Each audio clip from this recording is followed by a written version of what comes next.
दोस्तों, जब उन लोगों ने मुझे ये बात बताई तो मुझे बड़ा अफसोस हुआ। बहुत हैरत की बात थी कि एक नौजवान की मिट्टी में ये शख्स नहीं पहुंचे। लेकिन पत्रकार के लिए सभी समाज अपने होते हैं। जहां जिस लड़के का मर्डर हुआ वो पीड़ित परिवार है, उन्हें इंसाफ की जरूरत है। और आज मीडिया ने उनको अपनी तरफ से इंसाफ न दिया, उनके हक और हुकूक की आवाज न उठाई, तो कल हम क्या मुंह दिखाएं कि हम पत्रकार हैं। जान जाए पर वचन ना जाए।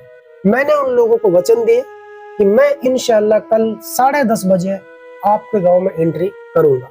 तो मैं यहाँ से अपनी ऑल्टो कार लेकर के घासेड़ा गांव पहुंच जाता हूँ करेक्ट 9 बजे। तो दोस्तों, वहां से मुझे लगभग 20 से 25 लड़के इकट्ठा मिलते हैं, जो कि कुछ रहवासन घासेड़ा नूह के आसपास के गांव के थे। मैंने उनसे पूछा कि भाई मुझे खेड़ा खलीलपुर जाना है, तो उन्होंने मुझे रोक दिया। उन्होंने कहा कि भाई आप वहां मत जाइएगा, आपके खिलाफ ऐसा प्रोपगंडा रचाया जा रहा है, आपको क्षति पहुंचाई जा रही है, आपका कोई बड़ा नुकसान हो सकता है, आपकी जान भी जा सकती है। आप मेवात के एक जाने माने पत्रकार हैं, आप सच और हक दिखाते हैं, हम मानते हैं, लेकिन वहां आपको खतरा है। अस्सलाम वालेकुम मेरे प्यारे दोस्तों, आज मैं आपको ये बताना चाहता हूँ कि जब कोई आदमी मीडिया में आता है और पत्रकार बन जाता है, और पत्रकारिता की यानी जर्नलिज्म की भूमिका क्या होती है। अस्सलाम वालेकुम प्यारे दोस्तों, मेरा नाम अरशद बिसरू है और मैं हरियाणा मेवात से हूँ। दोस्तों, मेरे YouTube मंच पर आपका बहुत बहुत स्वागत है। दोस्तों, आज मैं जो खिताब करने आया हूँ अपने इस YouTube मंच के माध्यम से आप तमाम दोस्तों के सामने, वो इस प्रकार है।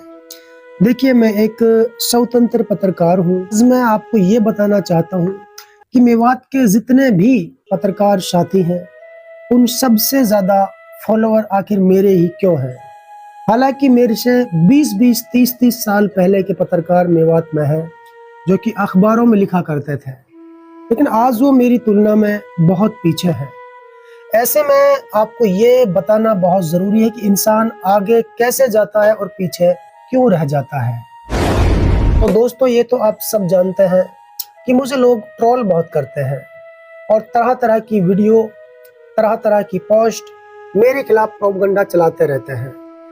लेकिन दोस्तों, आप ये भी जानते हैं कि मैं हर वक्त सुर्खियों में रहता हूँ, हर वक्त लोगों की जबान पर अरशद बिसरू का नाम अक्सर आ ही जाता है। मीडिया का सिद्धांत होता है, जो कर्तव्य होता है, मैंने वो बखूबी निभाया है। फॉर एग्जाम्पल, आज मैं एक मुद्दे को आपके सामने रखना चाहता हूँ। देखिए, आज से करीब 2.5-3 साल पहले की बात है और सोहना शहर के नजदीक एक गांव पड़ता है, खेड़ा खलीलपुर। दोस्तों, खेड़ा खलीलपुर जो गांव है, उस गांव में 30% मुस्लिम आबादी है और लगभग 70% आबादी विशेष समुदाय की रहती है। अब अचानक से रात के 11:30 बजे मेरे पास एक कॉल आती है और बताया जाता है किसी सूत्र के माध्यम से कि भाई एक यहाँ का लड़का है, जो कि मुस्लिम लड़का है, आसिफ अली उनका नाम है, और वो बॉडी बिल्डर है, अपना हेल्थ क्लब चलाता है। सूत्रों ने मुझे बताया कि अरशद भाई, उस लड़के का कत्ल हो चुका है, यानी उनका मर्डर कर दिया गया है, और मर्डर करने वाले जो बंदे हैं वो दबंग टाइप के हैं और विशेष समुदाय से हैं। मैंने कहा भाई ठीक है, आप मुझे कोई सबूत भेजिए कि उस लड़के का मर्डर हो चुका है। तो उन्होंने मुझे लड़के के कुछ फोटो वगैरह भेजे और मैंने करीब 12 बजे एक वीडियो बनाया, जिस वीडियो के माध्यम से मैंने शासन प्रशासन से अपील की और समाज के लोगों को ये जानकारी दी कि अभी अभी कुछ घंटे पहले एक नौजवान आसिफ अली का मर्डर कर दिया गया है। दोस्तों, मैंने ठीक 12 बजे एक वीडियो बनाया, जिसमें मैंने समाज के लिए और शासन प्रशासन के लिए जानकारी दी कि अभी अभी आसिफ अली बॉडी बिल्डर का इंतकाल हो गया है, उनका मर्डर कर दिया गया है। अब दोस्तों, जैसे ही मैं 12:15 पर उस वीडियो को अपलोड करता हूं मेवात आज तक के YouTube मंच पर। देखिए, मेवात का ये चैनल ऐसा है जिसे हर घर में देखा जाता है। घर चाहे मुस्लिम का हो, हिंदू का हो, सिख का हो या ईसाई का हो, मेवात और मेवात की सरहदों से लगता आउट ऑफ मेवात की जो जनता है, तमाम इलाका इस चैनल से वाकिफ है। अब जैसे ही इस मर्डर की खबर मेवात आज तक के यूट्यूब मंच पर चलती है तो ये खबर एकदम से हवा की तरह वायरल हो जाती है। तुरंत मेरे पास विशेष समुदाय के कुछ लड़कों की कॉल आती है और वो मुझे धमकाते हैं और मेरे से कहते हैं कि तुझे क्या पता, तू एक साइड की खबर दिखा रहा है। जिस लड़के का मर्डर हुआ है ये बड़ा बदमाश था और इसकी बहुत सारी गलतियां थी, आपने वो तो दिखा ही नहीं, आप ये भी तो दिखाओ कि ये लड़का क्रिमिनल था और बदमाश था और इस तरीके का था, उस तरीके का था। यानी कि उन्होंने तरह तरह के लांछन मृतक आसिफ अली के ऊपर लगाए और मुझे धमकाने की, डराने की कोशिश की। मैंने जवाब में उन लोगों से कहा कि भाई देखिए, मैं एक स्वतंत्र पत्रकार हूँ, ये मेरा कर्तव्य है। मर्डर उस लड़के का हुआ है तो मैं इससे आगे अब क्या आपकी सुनूं, क्योंकि आप लोगों ने कानून हाथ में लेकर के उनका मर्डर कर दिया है, इसलिए खबर तो लगनी लाजमी थी। और उन्होंने मुझे उस रात में जबरदस्त धमकी दी और फोन काट दिया। तो दोस्तों मुझे बड़ा अफसोस हुआ। थोड़ी सी देर के लिए मुझे कुछ खौफ सा भी नजर आया, डर सा लगने लगा कि कहीं तेरे साथ कुछ हो ना जाए। लेकिन फिर मैंने अल्लाह ईश्वर के ऊपर ये चीज छोड़ दी और भयभीत होना बंद कर दिया। सुबह जब होती है दोस्तों तो उस लड़के को सुपुर्द खाक किया जाता है, यानी दूसरे दिन शाम को जब उन्हें सुपुर्द खाक किया जाता है तो मेरे पास फिर एक कॉल आती है। कहते हैं कि अरशद भाई आप मिट्टी में नहीं आए। मैंने कहा भाई मैं मिट्टी में आता, लेकिन मुझे किसी ने ये नहीं बताया था कि सुपुर्द खाक इस वक्त आसिफ अली को किया जाएगा। पक्की कंफर्म मेरे को ये सूचना नहीं थी और मैं चला गया था राजस्थान। तो वहां के कुछ लोग थे जो पीड़ित परिवार के परिवार से ही थे, वो फोन पर रोने लगे और उन्होंने मुझे बताया कि भाई आसिफ अली बॉडी बिल्डर की मिट्टी में मेवात का कोई भी लीडर शामिल नहीं हुआ था। ये बहुत बड़ी बात आपको बता रहा हूं। मेवात का कोई भी लीडर जब आसिफ अली बॉडी बिल्डर को सुपुर्द खाक किया गया तो मिट्टी में शामिल नहीं हुआ था। इससे भी बड़ी बात आपको बता रहा हूं, सुनकर बड़ा अफसोस होगा आपको, कोई भी पत्रकार साथी वहां मौजूद नहीं था कवरेज करने के लिए। हालांकि बहुत से पत्रकार ऐसे हैं जो कि नूह को संभालते हैं, नूह में बैठते हैं और नूह से थोड़ी ही दूर पड़ता है खेड़ा खलीलपुर, लेकिन कोई शख्स न पत्रकार न कोई नेता उनकी मिट्टी में पहुंचा। कारण था विशेष समुदाय का डर, उनका खौफ। बहुत हैरत की बात थी कि एक नौजवान की मिट्टी में ये शख्स नहीं पहुंचे। खैर दोस्तों, उस बॉडी बिल्डर आसिफ अली खान को मिट्टी दे दी गई, उन्हें मुस्लिम रीति रिवाज के अनुसार सुपुर्द खाक कर दिया गया। इसके बाद दोस्तों विशेष समुदाय के उन लोगों की तरफ से एक मैसेज वायरल किया जाता है और उसमें कहा जाता है कि आसिफ अली एटीएम काटता था, आसिफ अली 2 नंबर का काम करता था, आसिफ अली लड़कियों को छेड़ता था और आसिफ अली के ऊपर कई सारे मुकदमे थे। तो इस तरह की बातें सोशल मीडिया पर उस टाइम लिखनी शुरू हुई। इन तमाम बातों की जानकारी मुझे सूत्रों के हवाले से मिली कि आसिफ के खिलाफ अब ऐसा प्रोपगंडा रचाया जा रहा है शासन प्रशासन को कंफ्यूज करने के लिए। हालांकि इस मामले में एसपी मेवात और मेवात पुलिस का जो रवैया था वो बिल्कुल ठीक था, उस टाइम तक बिल्कुल ठीक था, यानी कि पुलिस कार्रवाई करने के मूड में थी। लेकिन उन लोगों की तरफ से आसिफ के खिलाफ ऐसा प्रोपगंडा रचाया गया कि जिससे खुद मुस्लिम समाज के लोग भी आसिफ को कुछ पल के लिए दूसरी नजर से देखने लगे। तो दोस्तों आसिफ के भाई की कॉल मेरे पास आती है, उनके पिता की कॉल आती है, उनके चाचा की कॉल आती है, उनके पड़ोसियों की कॉल आती है और वो कहते हैं कि अरशद भाई पूरे मेवात में एक आप ही के ऊपर भरोसा है और हम यहाँ फंसे हुए हैं, डरे हुए हैं, भाई भी हमारा दुनिया से चला गया और ऊपर से बिना वजह उनके ऊपर इलीगेशन झूठे लगाए जा रहे हैं। प्लीज आप इस गांव में एक बार आकर कवरेज कीजिए। आप ही के समाज के लोग यहाँ बहुत भयभीत और खौफ में जी रहे हैं। मैंने कहा भाई देखिए, समाज अपना हो या पराया हो, वो सब एक, मैंने अपने दिल में सोचा समाज अपना हो या दूसरा हो, लेकिन पत्रकार के लिए सभी समाज अपने होते हैं। लेकिन जहां जिस लड़के का मर्डर हुआ वो पीड़ित परिवार है, उन्हें इंसाफ की जरूरत है। और आज मीडिया ने उनको अपनी तरफ से इंसाफ न दिया, उनके हक और हुकूक की आवाज न उठाई, तो कल हम क्या मुंह दिखाएं कि हम पत्रकार हैं। जान जाए पर वचन न जाए। मैंने उन लोगों को वचन दिए कि मैं इंशाल्लाह कल 10:30 बजे आपके गांव में एंट्री करूंगा। तो दोस्तों, इतनी बात करने के बाद फोन कट जाता है और उस गांव में पता लग जाता है कि कल अरशद बीसरू इस गांव में आएंगे।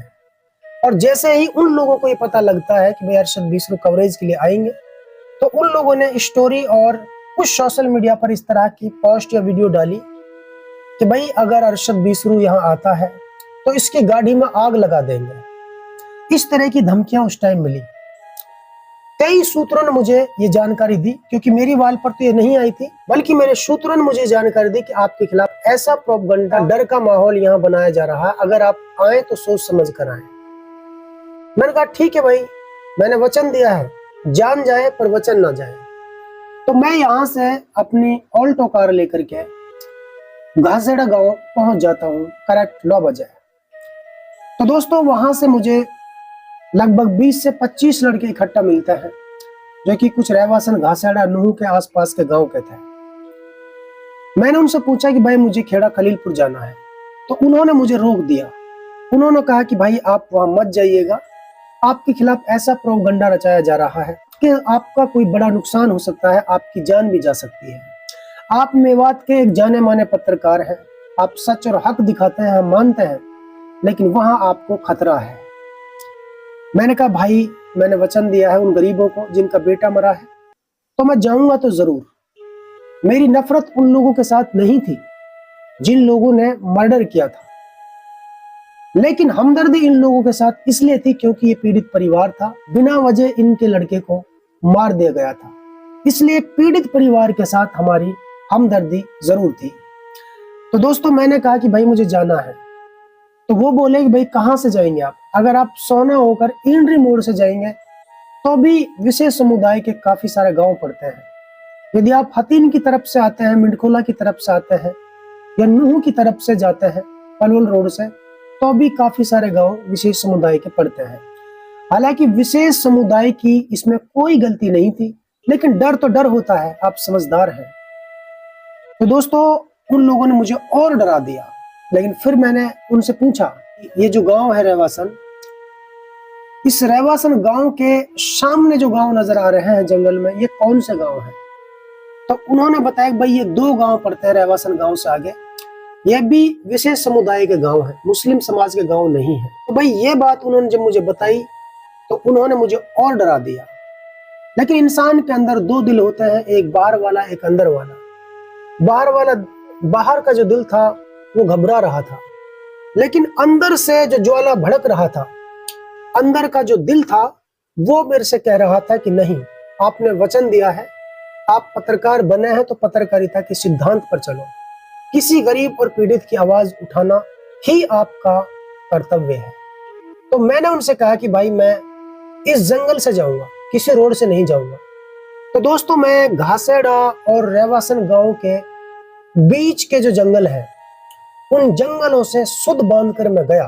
20-25 लड़के मेरे साथ चले और हम रहवासन गांव और घासेड़ा गांव के बीचों बीच से जंगल की तरफ सुध बांधकर चल दिए, खेड़ा खलीलपुर की तरफ। और जो भी रास्ते में गांव आए उन्हें हमने बचा दिया। एक दोपहरी में हम पहुंचे खेड़ा खलीलपुर। जब दोस्तों खेड़ा खलीलपुर हम पहुंचे, वहां का जो पीड़ित परिवार था वो बहुत डरा और सहमा सा था कि वहां हरियाणा पुलिस के जवान जगह जगह तैनात थे। किसी भी अनहोनी घटना को रोकने के लिए पुलिस वहां मौजूद थी। और जैसे ही मैं उस गांव में एंट्री करता हूं तो मुस्लिम समुदाय के चेहरे खिल उठते हैं। वो गांव आज भी वहां बसा हुआ है, आप जाकर उनसे पता भी कर सकते हैं। तो उन्हें ऐसा लगा था कि अपना कोई अपनों के बीच आया है, ऐसा उन्हें लगने लगा। उनके चेहरे बता रहे थे।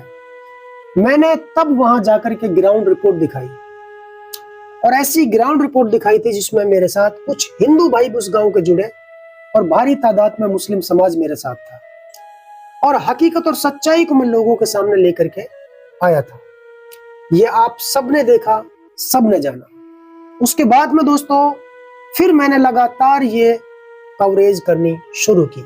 मैं धन्यवाद करता हूं हरियाणा पुलिस का कि जितने मुलजिम थे, जो दोषी थे, जो कातिल थे, उन सब को पुलिस ने चुन चुन कर अरेस्ट कर लिया।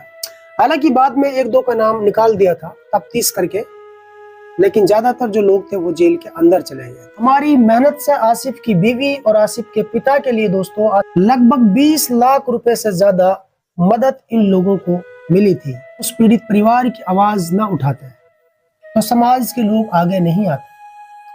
दोस्तों यही कारण रहा है जो मेवात के अंदर सबसे बड़ा मेरा यूट्यूब मंच है, सबसे बड़ा मेरा फेसबुक पेज है और सबसे बड़ा मेरा इंस्टाग्राम अकाउंट है। पत्रकार साथियों की मैं बात कर रहा हूं, सिर्फ पत्रकारों के बीच। तो जो नाम रोशन हुआ है उसका कारण भी यही है कि मैंने सच्ची पत्रकारिता को अंजाम दिया है। मैंने कभी झूठी पत्रकारिता नहीं की, मैं कभी डरा नहीं, क्योंकि डर के आगे जीत होती है। मैंने हमेशा बेबाक अंदाज में अपनी पत्रकारिता को अंजाम दिया है। मेवात के जो अन्य पत्रकार थे, मैं नाम नहीं लूंगा, वो मेरे से लगातार चिढ़ते गए, मुझे दबाने की हर कोशिश करते गए। लगाई शिकाई उनके बीच चलती रही। शासन प्रशासन से वो लगाई शिकाई करते रहे, नेताओं से लगाई शिकाई करते रहे, आम लोगों में भ्रम फैलाते रहे, तरह तरह की मेरी पोस्ट डालते रहे, उल्टी सीधी वीडियो बनाकर डालते रहे। फोन पर मुझसे बातें करके, मैं सादगी में फोन उठाता हूँ और वो मेरे से बातें करके रिकॉर्ड करके नाजायज फायदा उठाकर अपने लोगों से सोशल मीडिया पर डलवाते रहे। उनकी सोच थी कि अरशद बीसरू की जो बेहतर छवि है उसको किसी तरीके से धूमिल करना है। लेकिन उस परवरदिगार का मैं शुक्रगुजार हूँ, जितना मुझे गिराने की कोशिश इन लोगों ने की, अल्लाह ने मुझे उतना ही ज्यादा रोशन किया है। प्यारे दोस्तों, आप अपने दिल पे हाथ रख के ये बताना और एक कमेंट लिखना, क्या खेड़ा खलीलपुर मामले को लेकर, आसिफ कत्ल को लेकर मेरी भूमिका कैसी रही थी? आप बताइए। आप सबको पता है। क्या आपको लगता है या नहीं लगता है कि जहां विपदा की घड़ी आई है, जहां मुसीबत की घड़ी आई है, वहां आपका ये छोटा सा भाई सबसे आगे आकर आवाज को बुलंद किया है? ये आप सब जानते हैं। लेकिन आज मुझे बड़ा अफसोस है अपने समाज के कुछ गंदे और घटिया लोगों पर। देखिए, जिस विशेष समुदाय के लोगों ने उस आसिफ का कत्ल किया था, उस विशेष समुदाय की तरफ से आज तक मुझे कोई किसी प्रकार का नुकसान नहीं पहुंचाया गया। उनकी तरफ से कुछ दिन तक मुझे धमकियां मिली, लेकिन उसके बाद में धमकियां वगैरह सब बंद हो गई। उन्हीं के बीच के कुछ लोगों ने मेरे से कहा कि आप वास्तव में ही सच्चे पत्रकार हैं, हम आपकी रिस्पेक्ट करते हैं, आपका सम्मान करते हैं, जो पत्रकारिता को अंजाम देते हैं, हकीकत और सच्चाई लेकर के सामने आते हैं, उससे हम बेहद खुश हैं। ये विशेष समुदाय के पढ़े लिखे लोगों का कहना था। और जिन लोगों के ऊपर ये मर्डर का आरोप लगा था, जिन्होंने मर्डर किया था, उन लोगों ने भी कभी मेरे ऊपर कोई लांछन नहीं लगाया, क्योंकि वो भी ये जानते थे कि ये पत्रकार है, अपना फर्ज निभा रहा है। लेकिन अफसोस इस बात का है कि हमारे ही बीच के कुछ कीड़े मेरे खिलाफ ऐसी वीडियो बनाकर डालते हैं।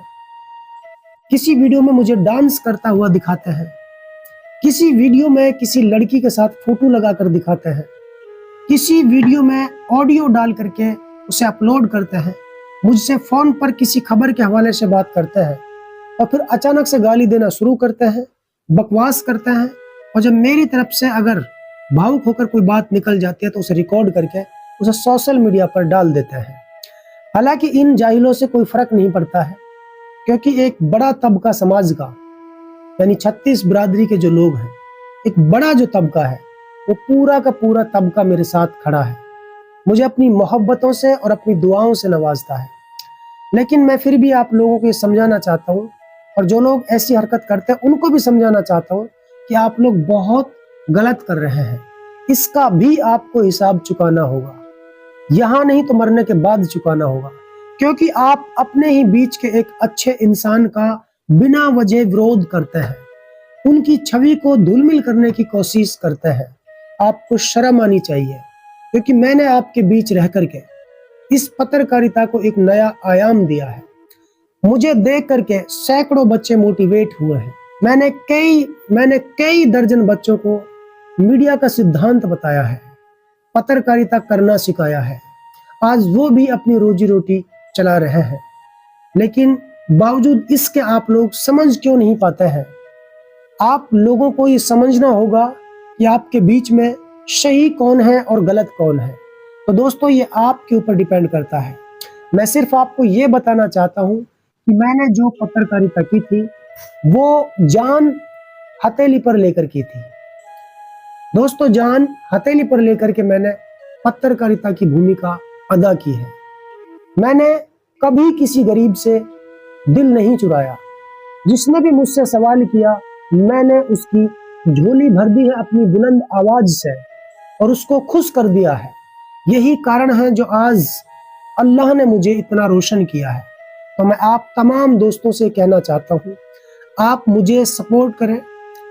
आपने मुझे, जिस भाई ने मुझे फॉलो नहीं किया है वो फॉलो कर लीजिएगा। इंस्टाग्राम, यूट्यूब और फेसबुक, इन तीनों मंचों पर मेरी दो आईडी है। एक मेवात आज तक के नाम से आपको मिलेगी, दूसरी अरशद बीसरू के नाम से आपको मिलेगी। आप इन दोनों को ही सब्सक्राइब करें कि दोनों पे ही मेरी न्यूज आती रहती है। प्यारे दोस्तों, आज का मेरा वीडियो आपको कैसा लगा?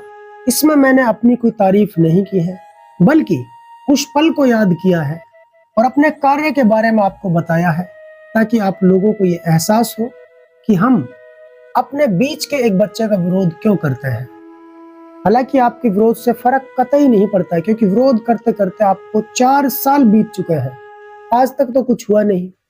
लेकिन मैं आपसे ये कहना चाहता हूँ कि कृपया आप विरोध ना करें, आप सपोर्ट करें, क्योंकि एक बड़ा तबका सपोर्ट करता है, प्यार करता है। तो चंद मुट्ठी भर जो लोग हैं उनसे मैं कहना चाहता हूँ, आप क्यों बुराई लेते हैं? आपके मारने से मैं मर थोड़ी जाऊंगा। अल्लाह के आपके नुकसान पहुंचाने से मैं फ्लॉप थोड़ी हो जाऊंगा, ऐसा हरगिज नहीं हो सकता है। तो इसलिए आप अच्छे बनो, नेक बनो, अपनी सोच को बदलो, पॉजिटिव बनाओ। और मेरे जैसे पत्रकार की मेवात को बेहद जरूरत है।